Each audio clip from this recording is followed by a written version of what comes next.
Om Namo Bhagavate Vasudevaya. Om Namo Bhagavate Vasudevaya. So very quickly, before we get into chapter 8, I wanted to give you the names of the first 8 chapters. We went through all these first 7 chapters. So first chapter is called Observing the Armies on the Battlefield of Kurukshetra. And that the Sanskrit name is Vishad Yoga. Okay, Vishad Yoga. And then the second chapter is called Contents of the Gita Summarized, because it gives so much information about the Gita. And that chapter is officially called Sankhya Yoga. Okay? Sankhya Yoga. Third chapter is entitled Karma Yoga, and this is the Sanskrit name as well. The fourth chapter is called Transcendental Knowledge, and that is Gyan Yoga. Gyan means knowledge, Gyan Yoga, transcendental knowledge. Fifth chapter is Karma Yoga, action in Krishna consciousness. So this is called Karma Vairagya Yoga. So Karma Yoga, a little bit like this.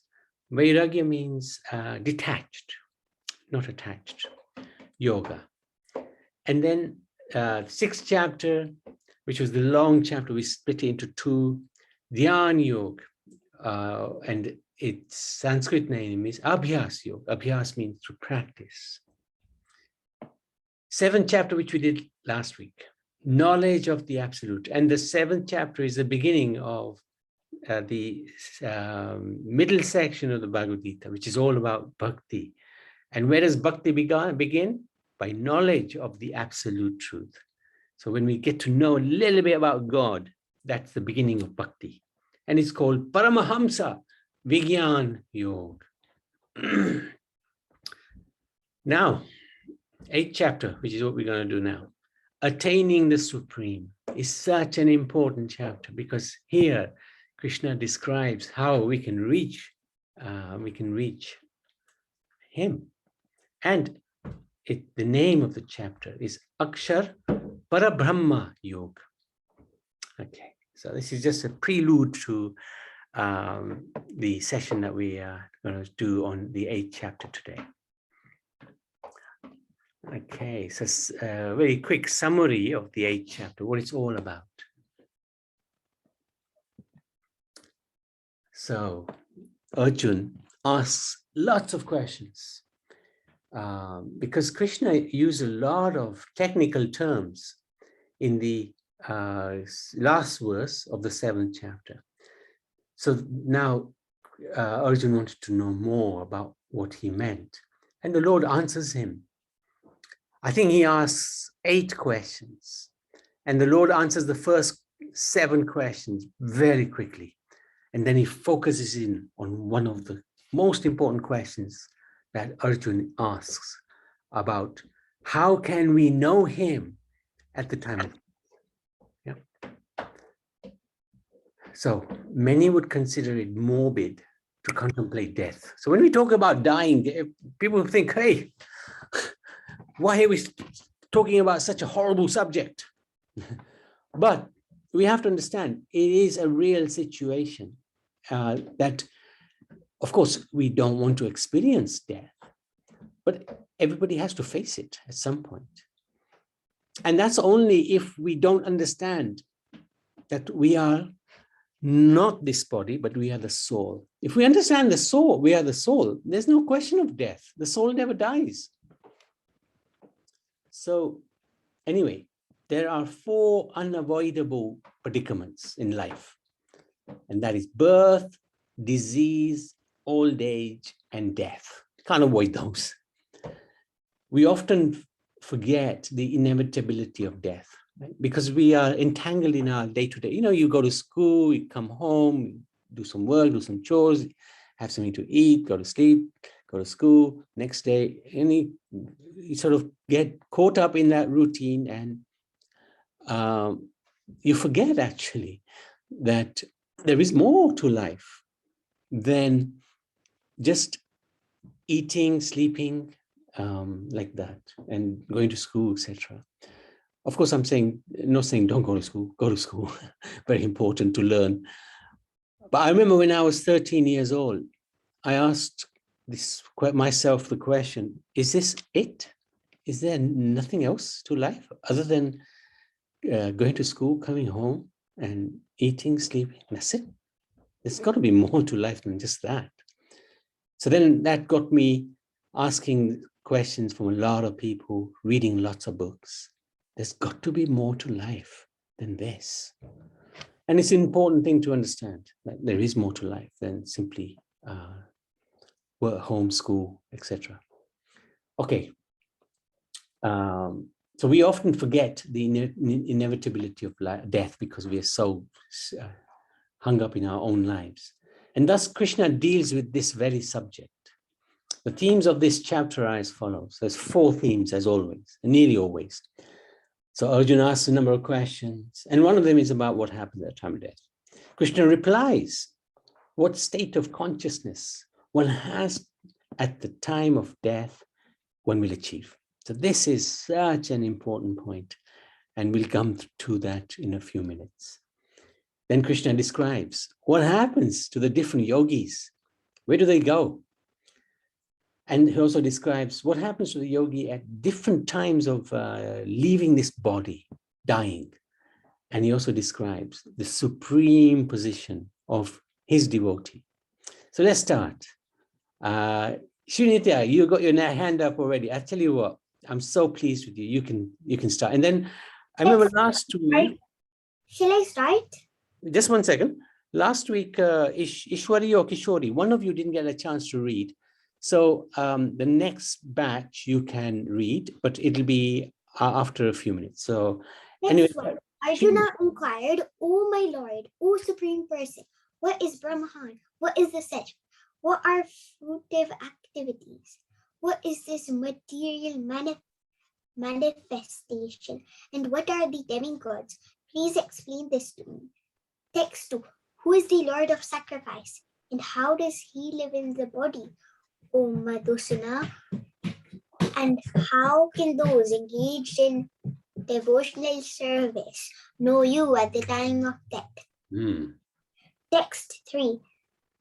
The Supreme Personality of Godhead said, the indestructible, transcendental, living entity is called Brahman, and his eternal nature is called Adhyatma. Adhyatma. Action pertaining to the development of the material bodies of the living entities is called karma, or fruitive activities. Text 4. O best of the embodied beings, the physical nature, which is constantly changing, is called Adibhuta, the material manifestation. The universal form of the Lord, which includes all the demigods, like those of sun and moon, is called Adideva. And I, the Supreme Lord, represented as the super soul in the heart of every embodied being, am called Adi Ajna, the Lord of Sacrifice. Yeah, well done, well done. Thank you for reading that. So we'll stop there for a minute. So 8 questions he asks. What is Brahman? What is the self? Fruitive activities, manifestation, material manifestation, demigods? Who is this Lord of Sacrifice? How does he live in the body? And what happens to those who are engaged in bhakti? Really important questions. And Krishna, in 2 verses, he answers 7 of those questions. Bang, bang, bang. Now, I won't go through each of the answers, but because I wanted to focus on the main points, which Krishna also stresses. So this point about Arjuna asking so many questions, right? Is Krishna pleased with him asking so many questions? Yes, doubting is a function of intelligence. Asking questions shows that someone has intelligence. Usually, if you ask questions, it means you've thought about what's being said and you've analyzed it and you want an answer because you don't understand something or you want more clarification. At no point in the Bhagavad Gita does Krishna reprimand or tell Arjuna off for asking so many questions. So questions are very, very important. On the contrary, he encourages Arjuna to intelligently contemplate all his answers and subsequently make his own decision. So this chapter opens with Arjuna's questions on several spiritual concepts. Krishna concisely answers 7 of the 8 questions of Arjuna's 8 questions immediately. And then he prepares to answer the final question. How can one attain a spiritual destination at the time of death? This is the most important topic of the Bhagavad Gita. The rest of the chapter is solely dedicated to answering this essential inquiry. So Krishna spends something like 24 verses answering this question, which is huge. So what's the lesson to learn? Spiritual inquiries are very important. Yeah, so always ask questions. Always ask questions. Don't understand?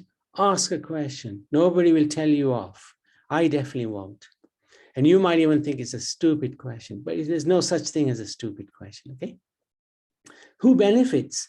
The person who asks the question benefits. The person who answers the question benefits. And the audience also benefit. So never stop asking questions, okay? I would encourage all of you, if you have a doubt, ask a question. Okay, let's read. Yes, Kishori or Ishwari, whoever didn't read last week. If you're able to unmute, of course. I think you're having internet issues. Yeah, but I just managed to. Oh, well done, well done. Text 5. And whoever at the end of his life quits his body, remembering me alone at once, attains my nature. Of this there is no doubt. Text 6. Whatever state of being one remembers when he quits his body, O son of Kunti, that state he will attain without fail. Text 7. Therefore, Arjuna, you should always think of me in the form of Krishna, and at the same time carry out your prescribed duty of fighting. With your activities dedicated to me and your mind and intelligence fixed on me, you will attain me without doubt. Text 8. He who meditates on me as the Supreme Personality of Godhead, his mind constantly engaged in remembering me, and deviated from the path, he, O Parth, is sure to reach me. Thank you so much. Beautifully read, by the way, beautifully read. Now, these four verses are so important. So important. So it's worth spending a little bit extra time on this. First one, Krishna is saying, whoever remembers me at the time of death, he'll come to me. Right? Because, he says in the next verse, whatever you remember at the time of death, that is what you will attain. So if one remembers their parents at the time of death, then one will attain to the planet of the forefathers, which is in this world, which is not good. If one remembers, I don't know, say you have a pet dog at home and you remember the dog, then maybe next life might be in the body of a dog. So that's really quite critical, you know, very important. We want to remember the Lord at the time of death. So it's very important that we get ourselves fixed in our consciousness very quickly. There's no such thing as being too young. Okay? Sorry, I have a question. Can we take them at the end? Just write your question down at the minute, Srinitya. I'll write your question, okay? And don't forget your question. You can ask. You can be the first to ask when we stop the chapter, discussing the chapter. And look at the third verse. Krishna says, always think of me in the form of, and at the same time, do your prescribed duty of fighting. It's not that I'm going to just study. I can't think of Krishna when I'm studying. No, Krishna is saying, do both. Remember me and study at the same time. He said to Arjuna, remember me and fight at the same time. So this is really intelligence. So let's have a look at the summary.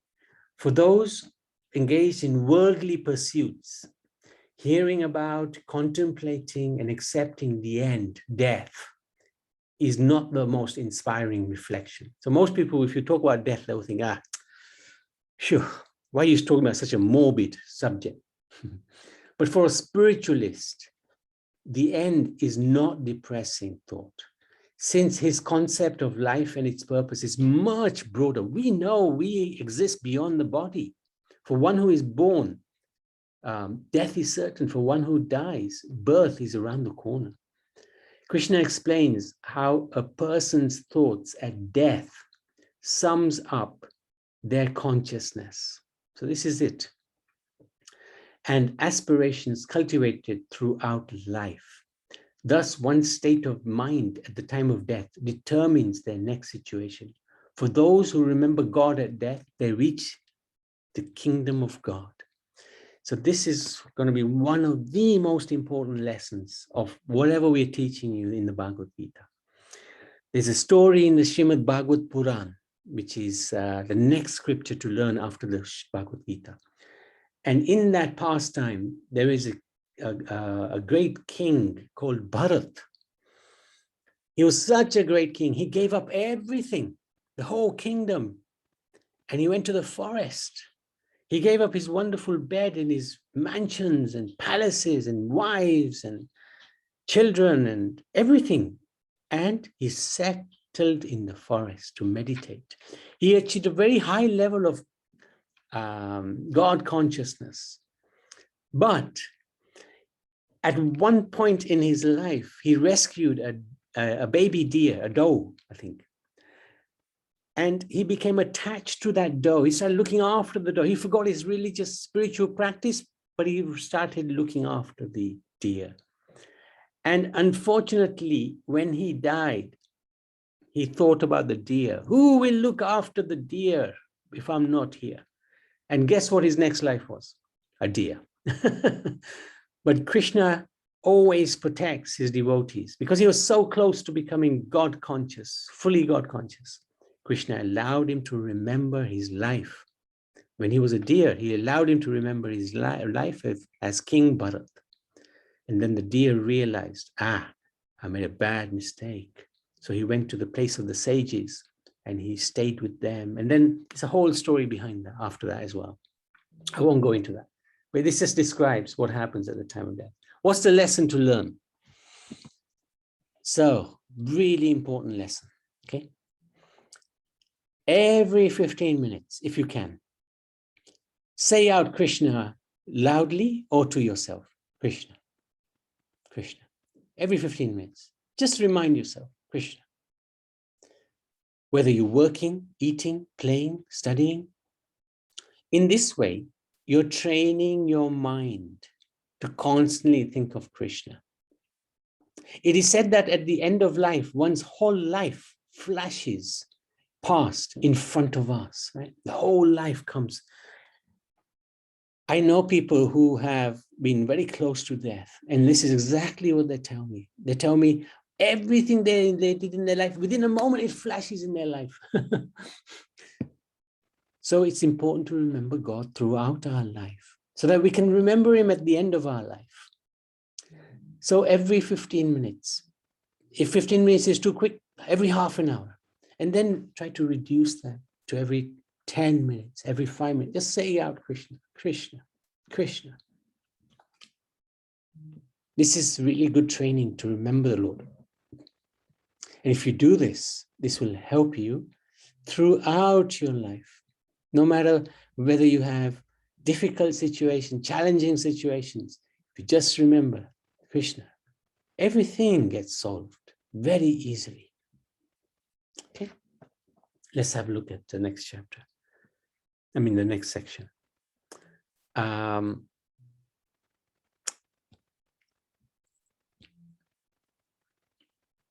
Mira. Text 9. One should meditate upon the Supreme Person as the one who knows everything, as he who is the oldest, who is the controller, who is smaller than the smallest, who is the maintainer of everything, who is beyond all material conception, who is inconceivable, who is always a person. He is luminous like the sun, and he is transcendental beyond this material nature. Text 10. One who, at the time of death, fixes his life between the eyebrows and by the strength of yoga, with an undeviating mind, engages himself in remembering the Supreme Lord in full devotion, will certainly attain to the Supreme Personality of Godhead. Text 11. People who are learned in the Vedas, who are utter Kara, and who are great sages in the renounced order, enter into Brahman. Desiring such perfection, one practices celibacy. I shall now briefly explain to you this process by which one may attain salvation. Text 12. The yogic situation is that of detachment from all sensual engagements, closing all the doors of the senses and fixing the mind on the heart and the life air at the top of the head. One establishes himself in yoga. Excellent. Good reading. Okay. Veda.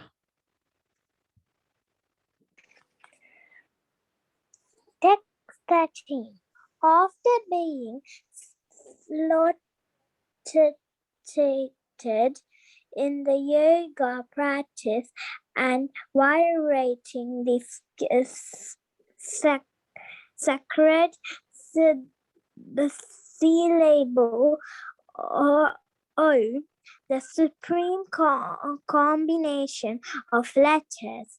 If one thinks of the Supreme Personality of Godhead and quits his body, he will certainly reach the spiritual planet. Text 13.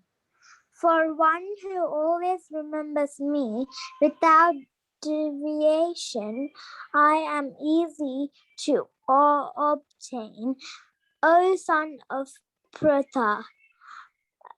Because of the constant engagement in devotional service.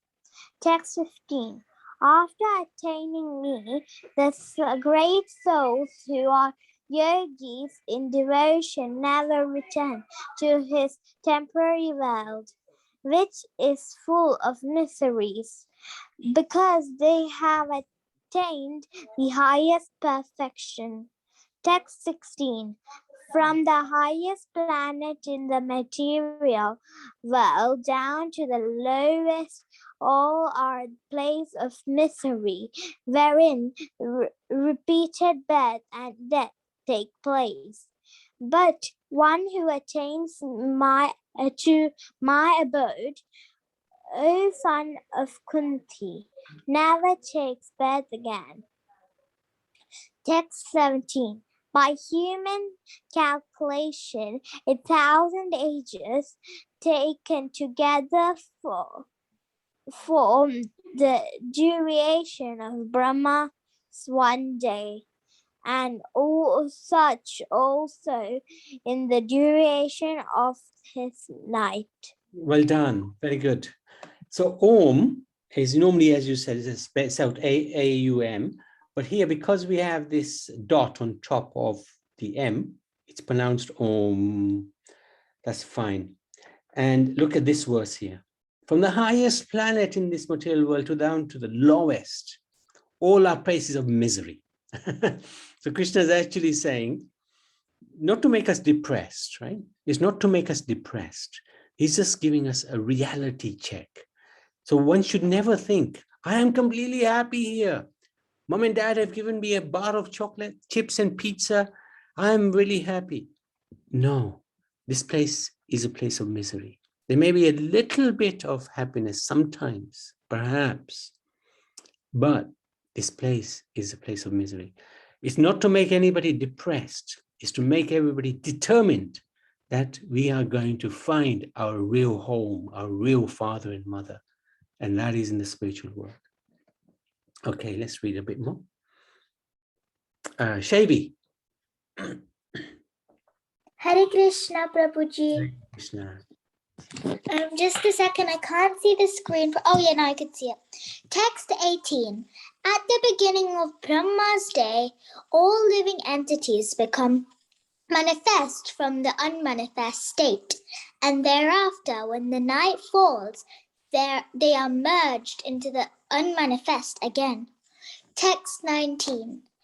Again and again, when Brahma's day arrives, all living entities come into being, and with the arrival of Brahma's night, they are helplessly annihilated. Text 20. Yet there is another unmanifest nature, which is eternal and is transcendental to this manifested and unmanifested matter. It is supreme and is never annihilated. When all in this world is annihilated, that part remains as it is. Text 21. Yet that which the Vedantists describe as unmanifest and infallible, that which is known as the supreme destination, that place from which, having attained it, one never returns, that is my supreme abode. Text 22. The Supreme Personality of Godhead, who is greater than all, is attainable by unalloyed devotion. Although he is present in his abode, he is all-pervading and everything is situated within him. So this is a really nice statement. God is attainable by bhakti. Very important. So let's do a quick summary of this.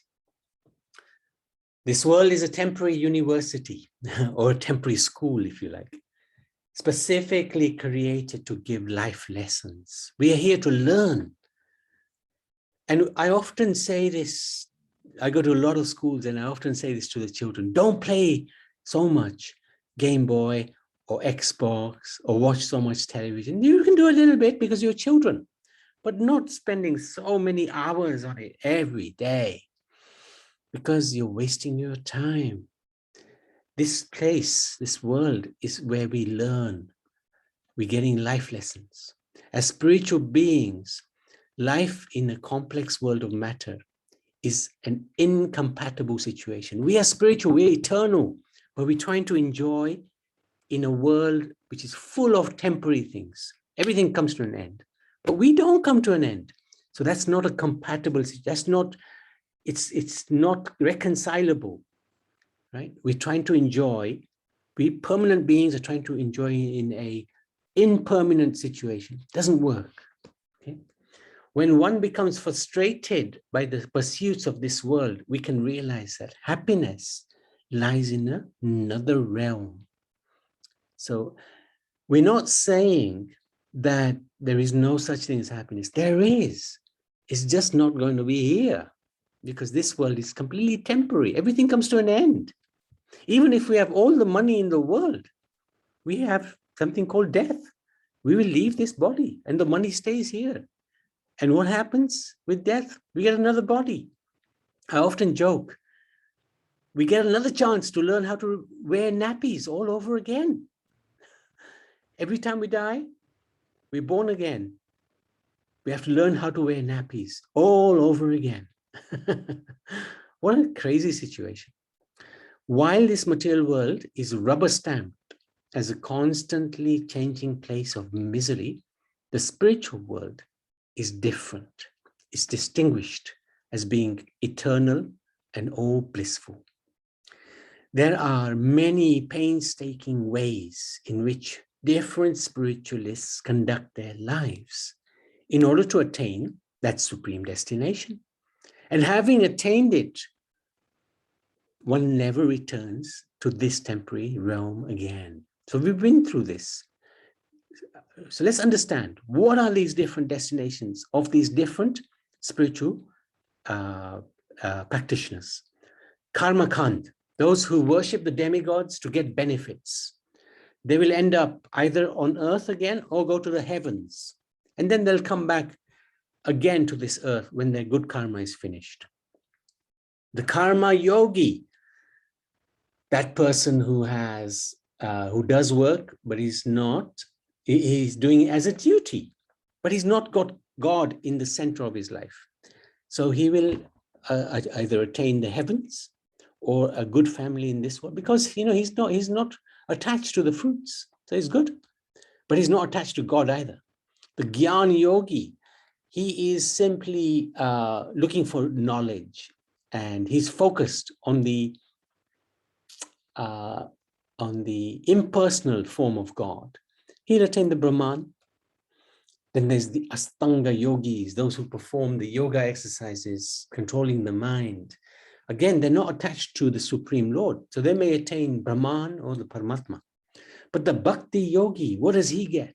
This is where we are. We want to be situated. The Bhakti yogi, he gets the spiritual world, Vaikuntha, or Krishna's own planet, Golok, Vrindavan.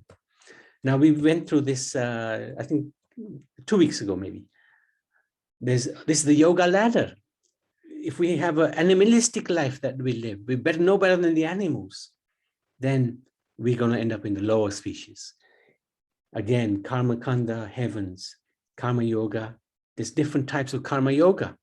If we're practicing nishkam karma yoga, where we have no attachments, then we will attain the Swarg, heavenly planets. But that's not good enough for us. Gyan Yoga, merge into God, no good. Dhyan Yoga or Astanga Yoga, again, merge into God or attain Paramatma. But we want the highest, and that is Bhakti Yoga. And Bhakti Yoga is very, very, very simple. There's no need for this really difficult austerities of meditating for hours and hours. All we want to do is remember the Lord by chanting his name or reading about him or hearing about him, like that. And this is considered to be the direct process. It is considered to be the best process, easiest and the best. Why not stick to the easiest and the best? Life is hard enough as it is. So I think this final slide, or final couple of slides, let's get Rianch, you can read. Yes, Prabhuji. O best of Bharatas, I shall now explain to you the different times at which passing away from this world, the yogi does or does not come back. Those who know the Supreme Brahman attain that Supreme by passing away from the world during the influence of fairy god in the light at an auspicious moment of the day, during the fortnight of waxing moon, or during the 6 months when the sun travels in the north. The mystic who passes away from this world during the smoke dark night, the fortnight of the waning moon, or the 6 months when the sun passes to the south, reaches the moon planet, but again comes back. According to Vedic opinion, there are two ways of passing from this world, one in light and one in darkness. When one passes in light, he does not come back, but when one passes in darkness, he returns. Although the devotees know these two paths, Arjuna, they are never bewildered. Therefore, be always fixed in devotion. Brilliant. So Krishna is saying here, there's two ways that the yogis, those who are fixed in their consciousness, but they are into austerities. If they pass away at the wrong time, they end up in the wrong place. But he's also saying at the end, the devotees, they know both these paths, but they are never worried because they're always fixed in devotion. For them, it's auspicious to leave this world at any time. So last one, Manhar.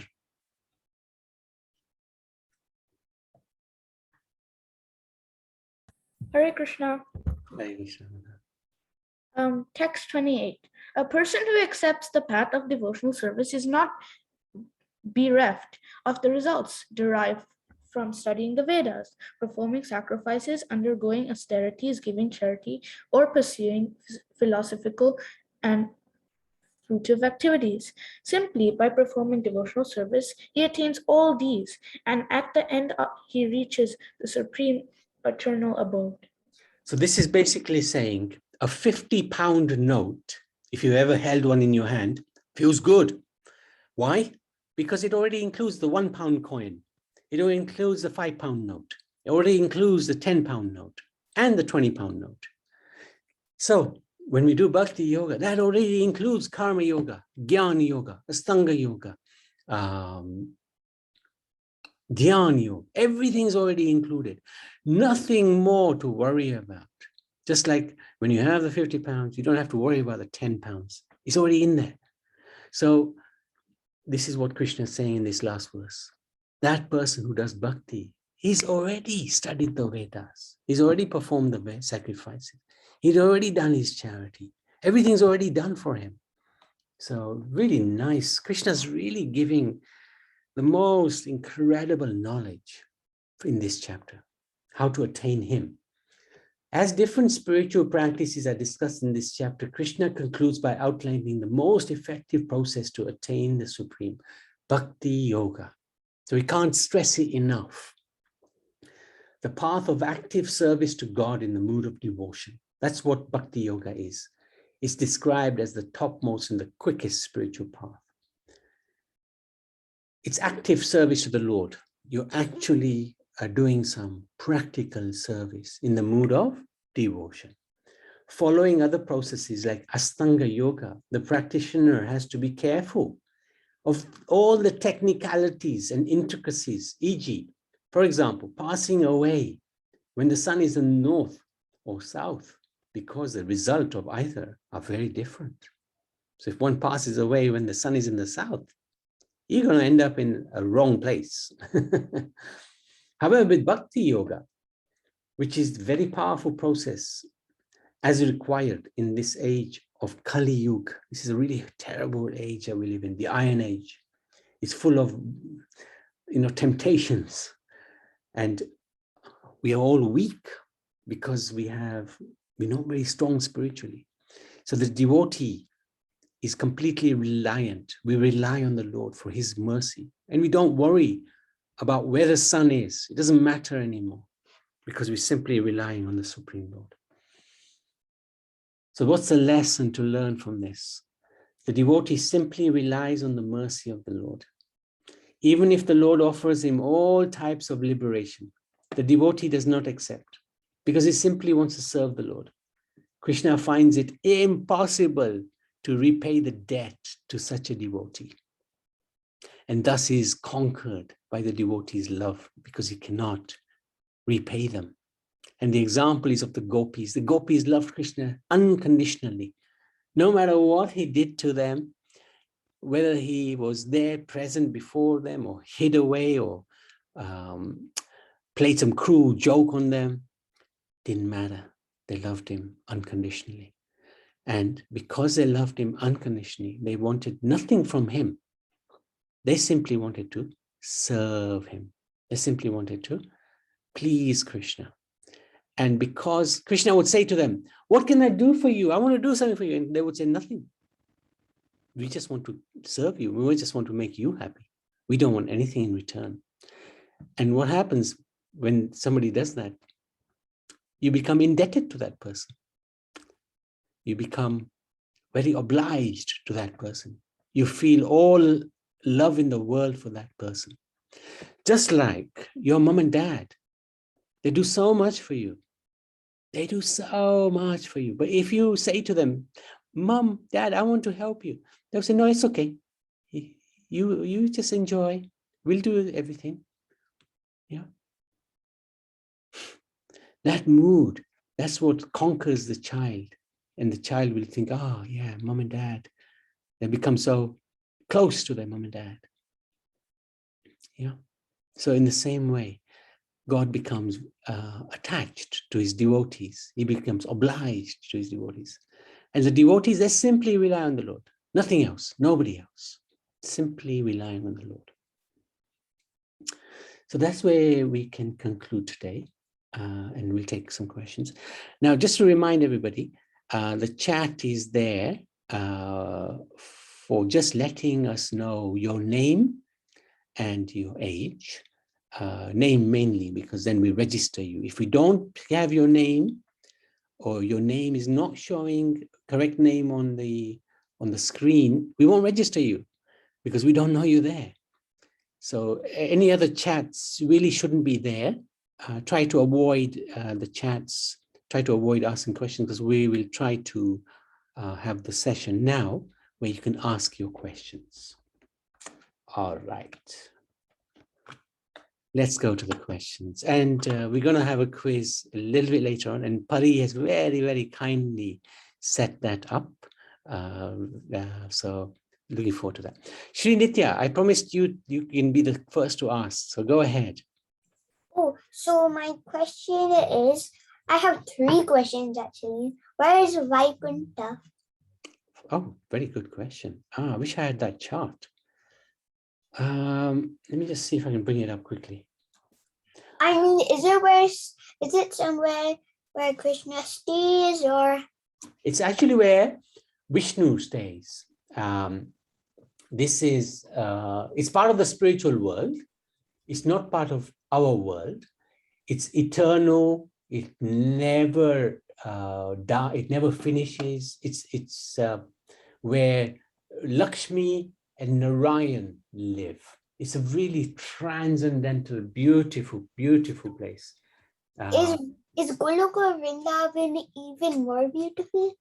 It's even more glorious. Correct. Woo. And my other question is, if you're not a Bhakti Yogi, why do you have to worry about where the sun is? Because the sun is going to determine your destination. If you're not a Bhakti Yogi, you got so many other things to worry about. But if you're a Bhakti Yogi, because you've taken shelter of Krishna, he's the one who worries about where the sun is. Not you. You don't worry about the sun, because as far as you're concerned, you're simply engaged in bhakti, and you just depend. Like offering food to Krishna, hearing about Krishna. Yes. Good. Krishna and chanting Hare Krishna mantra or the Yes. Maha mantra. Yes, that's bhakti. Excellent. Well done. You've understood it well, Srinitya. And my last question is, why does the sun or moon decide where you are? It's basically the position. It's not the sun or moon who decide. It's the position of where the sun and moon is. If the sun is in the right place, in the north, then it's regarded that the bhakti yogi will attain the spiritual world. But if the sun is in the wrong place, then he may not attain the spiritual world. This is the point. So does the Bhakti Yogi have to worry about the sun? No, no, not at all, because he's completely taken shelter of Krishna. He doesn't have to worry about where the sun is. And what if it's night already? It doesn't matter, because remember Krishna. You're not the Bhakti Yogi, what will happen? Will you go back? Will you go to the moon and have No, for the Bhakti Yogi, if he's remembering Krishna, it doesn't matter whether it's night or day. He will attain Krishna. Is that okay? Yes. What does annihilated mean? Sorry? Sorry to ask such a pack of questions. Never be sorry. It was a very good question. Thank you so much. What is annihilated mean? That was my question. Thank you so much. Well done. And one second, I found, let me just show you what I found about the spiritual world. Let me just bring it out so that you can see it visually. Just one second. Where are you? Okay, 7. No, we're doing chapter 8. No, I can't find it. I'll find it in a minute. Next one, Riha or Kasha? Hare Krishna Prabhuji. We Hare. have 3 questions. So the first question is, how can the sun be in the north and the south? Because it rises in the east and sets in the west. So when is it in the Yes, north or south? but for 6 months of the year, the sun travels to the northern hemisphere. It's just the way it is. Okay. And that starts from Makara Sankranti. You will, in January, take note, you will see a date Okay. in our calendar called Makara Sankranti. That's when the sun enters the northern hemisphere. That's how the sun works. Okay. And the second question is, why does it matter where the sun is when during your death of Astanga Yoga, if it's in the north? Because if the sun is in the right place, it will assist the practitioner to get to the heavenly planets, generally speaking. So is north good or south? Yes, north. But the devotee doesn't bother with that because Yes. in this world it's so uncertain. We might die at any moment. Who knows? That's why we practice Bhakti Yoga and try to not worry about where the sun is, because there's so many other things to worry about. Let's just focus on Krishna, and at the end of the day, he will guide us. He will take us to wherever he is. So let me just share the screen and let me show you something which is really interesting. I don't know if you've seen this before. Oh, chapter 8. Okay, what's your next question? Actually, just while you were waiting, do you have another question? Hare Krishna. My question is, how can we be chanting Krishna's name while sleeping though? Why not? Every time I don't sleep very. I'm a very light sleeper, so in my case, I can remember him very easily, even when I'm sleeping, because I don't sleep deeply, But if you're sleeping, you're sleeping. But as soon as you wake up, remember Krishna. As before you go to sleep, remember Krishna. So this is a little idea. This is a little idea. This is our world, Srinitya. This is Mahesh Dham, Lord Shiva's place, beyond this world. Okay, and then there's Vaikuntha. This is where Vishnu lives. And then there's something called the Brahman, the effulgence of the Lord, like the sunshine. And then this is Ayodhya. And here is Golok. What's the effulgence of the Lord? Is it where you have loads of fun, or is it the heavenly planets? It's beyond the heavens. Heavens is here in the material world. It's still in this world. But we want to go beyond this world into the spiritual world. So heaven is not good enough. Or Goloka? Yes, that's our question. That's where we want to go. Goloka, Ayodhya. How about Brahman? Or Vaikuntha. Not the Brahman. Okay. How about Maheshtam? No, because that's Lord Shiva's place. That's still not quite in the spiritual world. That's still So the only places that are in the spiritual world are Ayodhya, Vaikuntha, and Goloka. Yeah. Have I understood it? Yes, you have understood it very well. Thank you so much. Okay, next, Pari. Yes, Prabhuji. Hare Krishna. Hare Krishna. My question was, so obviously because humans most scared, like something we're all scared of is being reincarnated as an animal, because then we won't have the ability to think, etc. When obviously we have the purpose of life, which is to go to Lord Krishna. So, but animals, because obviously they can't think like us, how do they fulfill their purpose, and then how are they promoted to the next animal or to us? Yeah, that's a good question. See, there's scientific research that's done that shows that if an animal becomes extinct, in this world, the world loses something.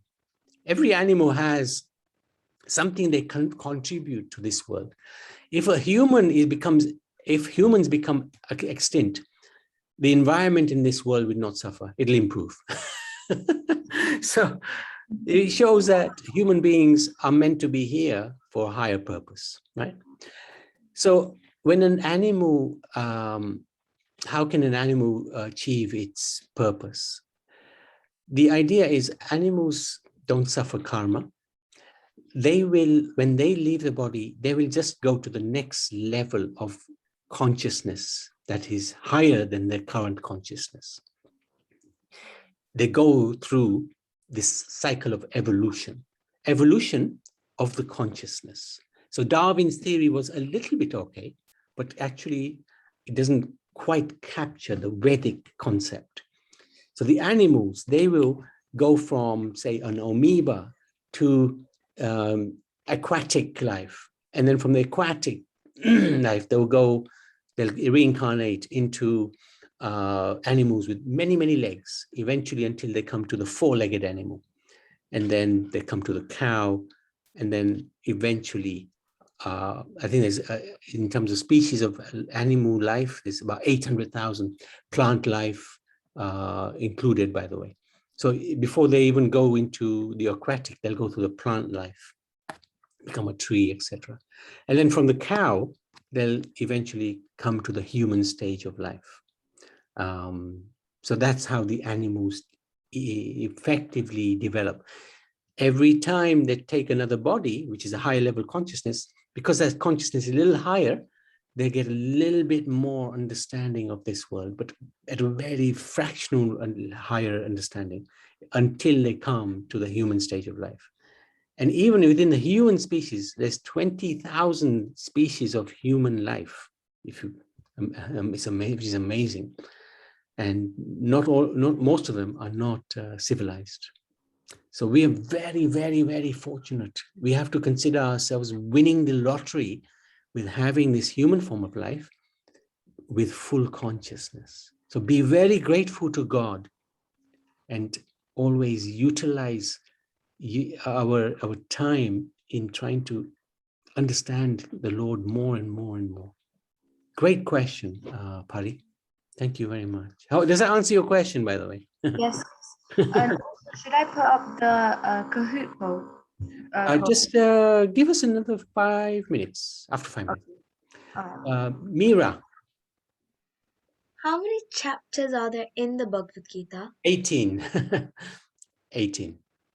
Okay. So we're almost halfway through. Next week we'll be halfway through. Ishwari or Kishori?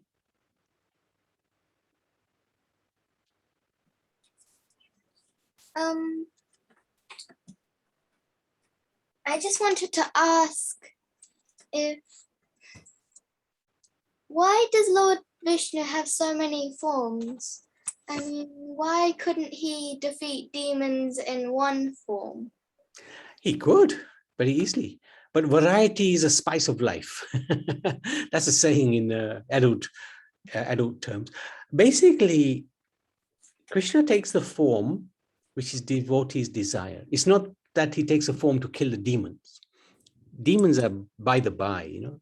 What used to happen in Vrindavan, just before lunch, a demon would come, that give him a good thumping, and they would use the demon's body to knock about some fruits from the tree and have lunch. Demons were just by the by, you know, it was just something that happened. That's not the reason why God takes all these different forms.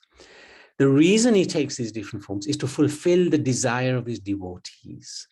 Some devotees like to worship the Lord in a particular way. And Krishna is so kind. He will fulfill the desire of his devotees. So that's why he takes these different forms to entice us back to the spiritual world. He wants us back with him. So he'll do whatever it takes. And if it means he has to take different avatars and incarnations, he'll do it because he loves us so much.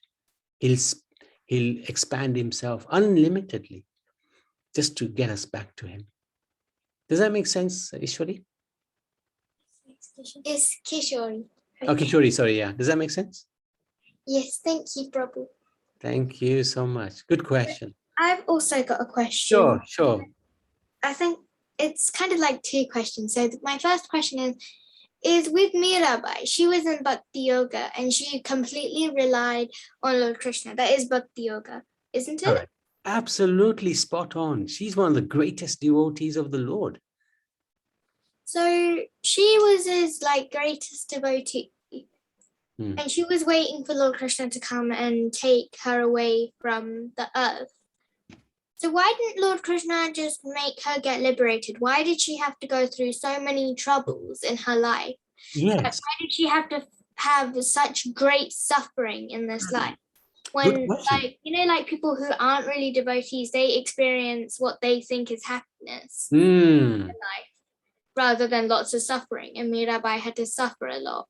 Why did she have to suffer? Yeah, good question. Just like the Pandavas, right? They were great devotees of the Lord. Arjun, Bhim, Yudhishthir. But how much suffering they went through, right? And the Lord was physically present then. He was there right in front of them. Yeah, he went through all the difficult. They went through so many difficulties. Why? This is a few things. One is Leela. It's pastimes which inspire future generations. Look, remember what Meera went through.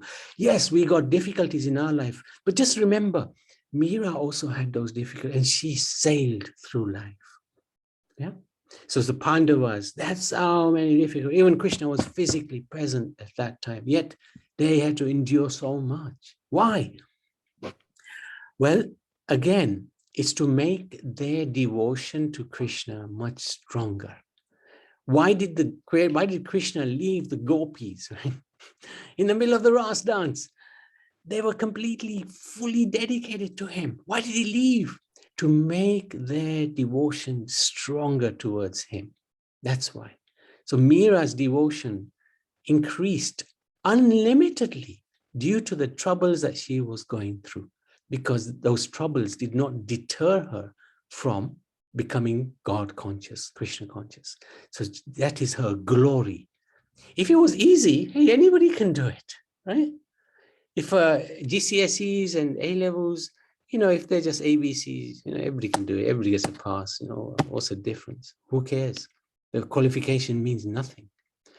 But if you've got to work for it, you've got to study for it, you've got to get some tough exams, and you get through those and you get an A star, whatever it is nowadays, people take note. All right, done well. So in the same case, same thing for Mirabai. Had to go through those difficulties because that's what made her Mirabai. That's what made her such a great devotee. But those difficulties for her was not difficulties. For the gopis, when Krishna left, that separation was not difficulty. It increased their love for Krishna. Mirabai's love for Krishna increased through the difficulties. This is how we learn. When difficulties come to us, we take shelter of the Lord. When good things come to us, we take shelter of the Lord. They're all the product of it. We thank the Lord. Thank you for the difficult time. Yes, I didn't enjoy it, but I thank you anyway, because I know you won't do anything unless it's good for me. I know you love me. You care for me so much. You won't do anything which is not right for me. So even if it might be difficult, I thank you, my Lord, because I know you care for me more than I care for myself. So these difficulties are not difficulties for the devotees.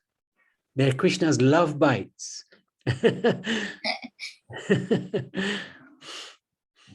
Okay, and my next two questions are a lot simpler. So my next question is it wrong to worship a demigod?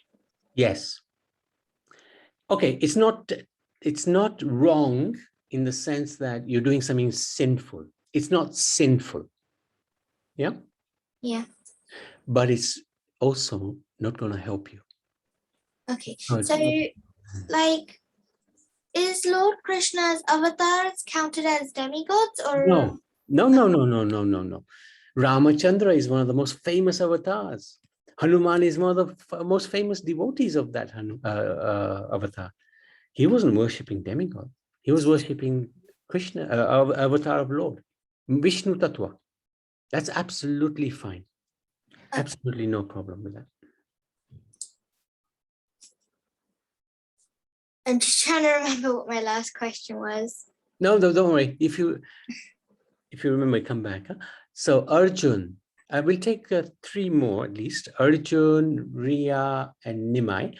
And Pali will now, if you could put the code, and also I've given you the facility to share your screen, huh, Pali? So Arjun. Who is the greatest devotee of Krishna? So that's a fantastic question.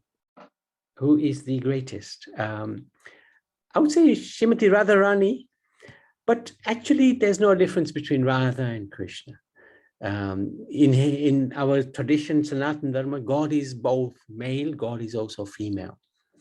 And the female counterpart of the Supreme Lord is Radharani. But in one sense, she is also regarded as his devotee. She's known as Hladini Shakti. She's his internal pleasure potency manifested. So in that sense, she's a devotee of the Lord. There's no greater devotee of the Lord than Srimati Radharani. And the Lord is completely under the control of Srimati Radharani. We often joke in the schools, we show the picture of Radha and Krishna. We said Krishna is the male aspect, Radha is the female aspect. And guess what? Radharani controls the female aspect of God, controls the male aspect. And usually the girls, they're so jumping up and down, yes, and the boys are sort of shaking their head in their hands. So Radharani is the greatest. If you said the second greatest devotee of Lord Krishna, I don't know, I would say Prabhupada. Prabhupada is the founder Acharya of the Hare Krishna movement. And in my opinion, he is the greatest devotee of the Lord. Okay, is that okay, Arjun? Yeah. Okay, did you have anybody in mind, the greatest devotee? No. Okay. Riya.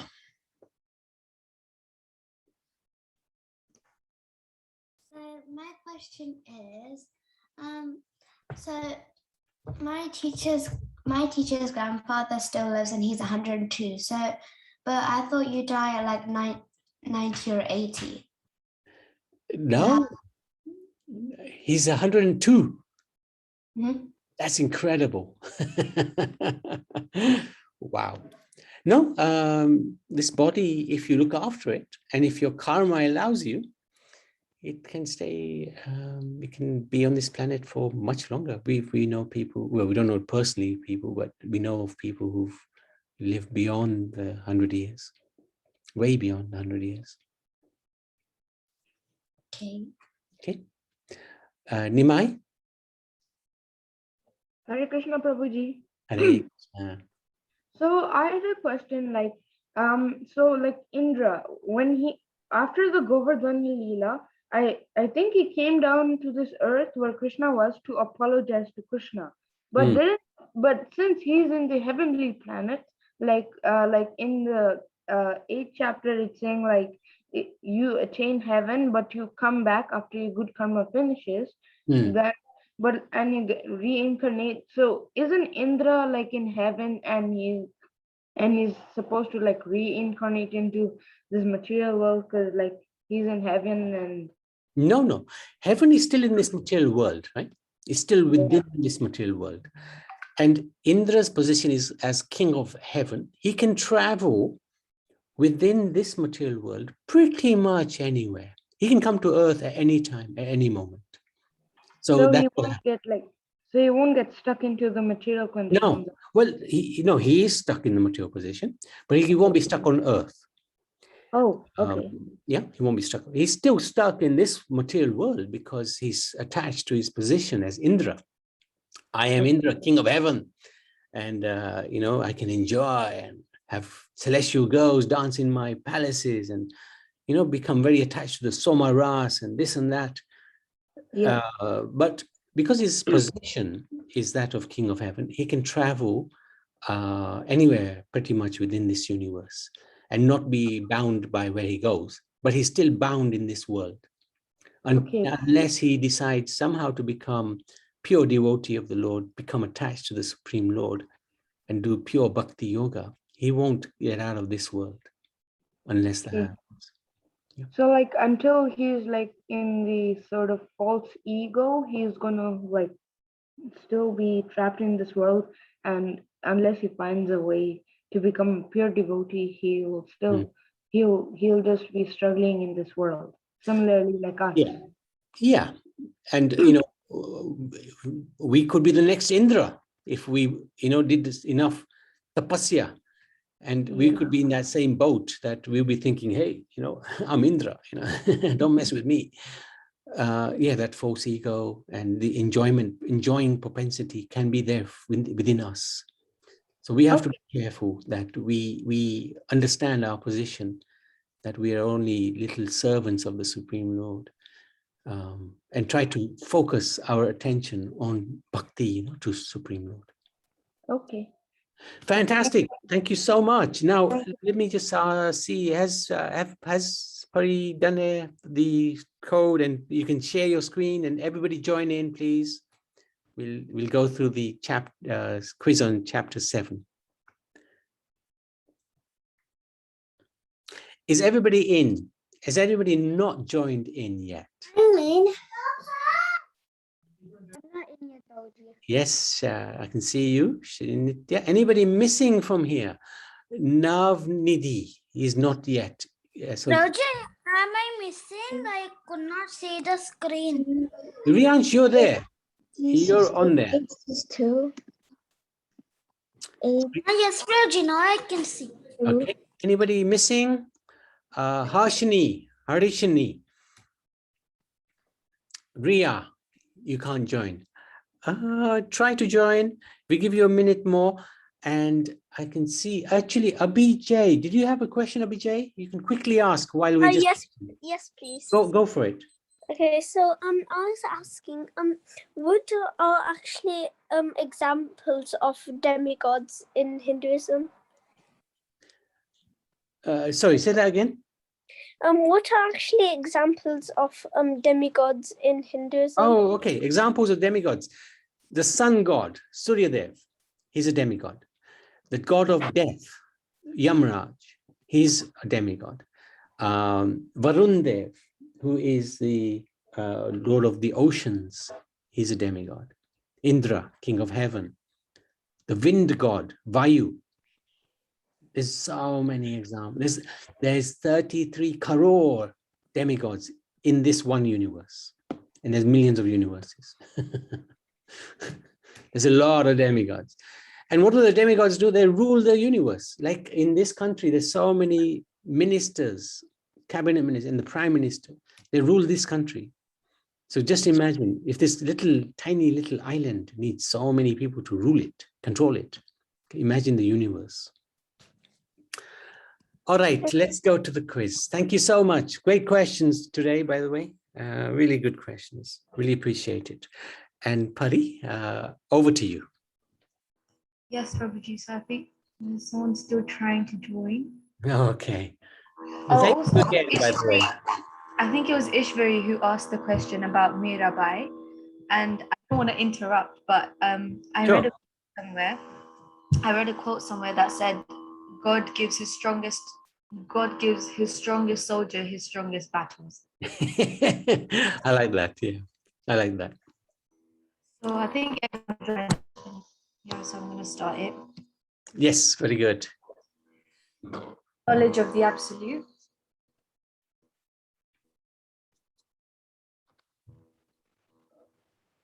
How many processes of bhakti are there? 7, 8, 9, or 10?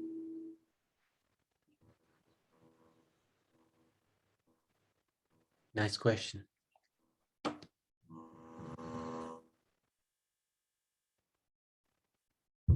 And yes, so there are 9 processes in total. This is a true or false question. So the Lord is the highest value / quality that any element or person possesses.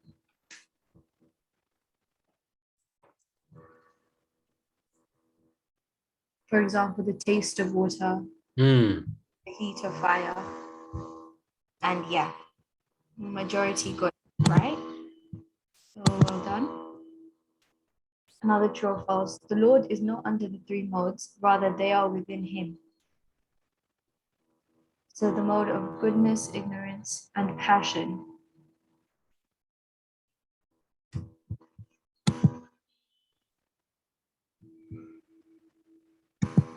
And yeah, majority got this one right as well.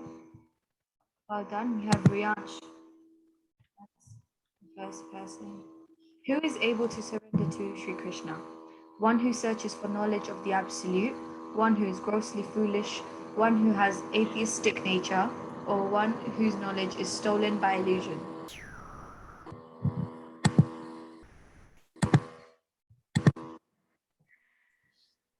Well done. 19 people got the correct answer.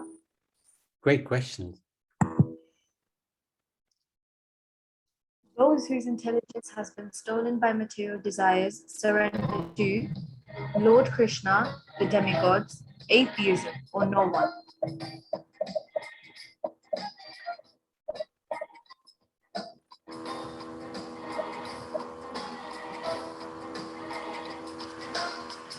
Three, two, one, and it is the demigods.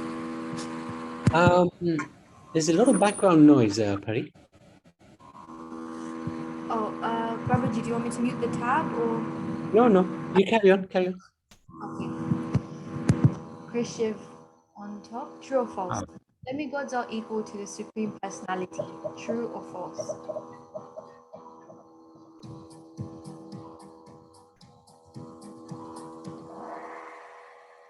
Yes. And 5 got it wrong. No one is equal to Krishna, guys. Disadvantages of worshipping a demigod. The fruit is limited, the fruit is temporary, it will not always be the best for you, or all of the above. Good.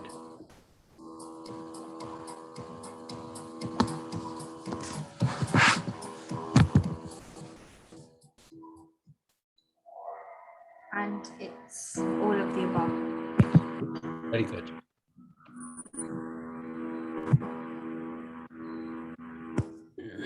Mentality and attitude of one who worships a demigod is Krishna.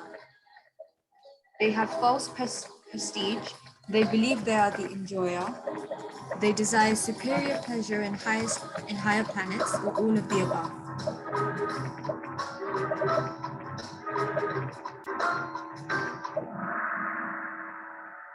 And 20 got it right. Well done, guys. Amazing. Very good. Chapter 7 is which form of yoga?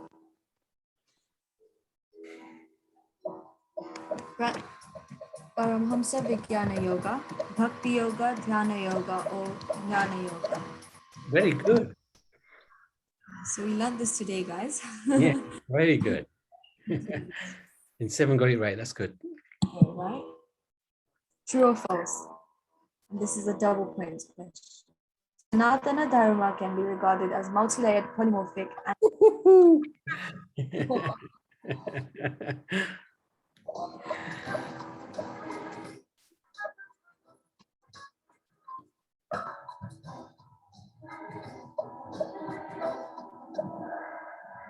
Very good. 16 got it Why right. such long words? Yeah. That was my fault, actually. look at the meaning now so you can try. Polymorphic means there are demigods who can be worshipped for temporary gains. This is too tough. Sorry. It's tough. Too tough. I'm going back by these questions. No.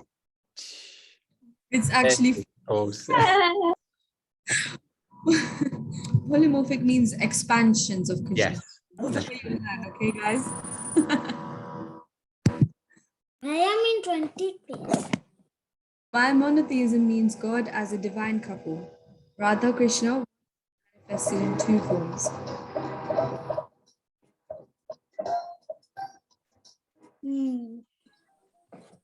I can't understand this question. Very good. 21 got it right. My God. That's good. I got it true. Well done, Riansh. I was sad until the big word questions came. Right. This won't be that long. Which is the first and most important process of bhakti? This is a double points question. Yeah, very good. Chanting, hearing, praying, or remembering Krishna.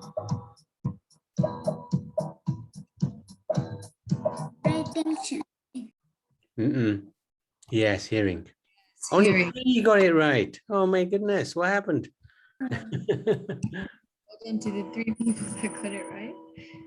Rishiv is 70. And another double points question. This is the last question. Which is the ultimate process of bhakti? So which is serving Lord's lotus feet, deity worship, complete surrender, or friendship?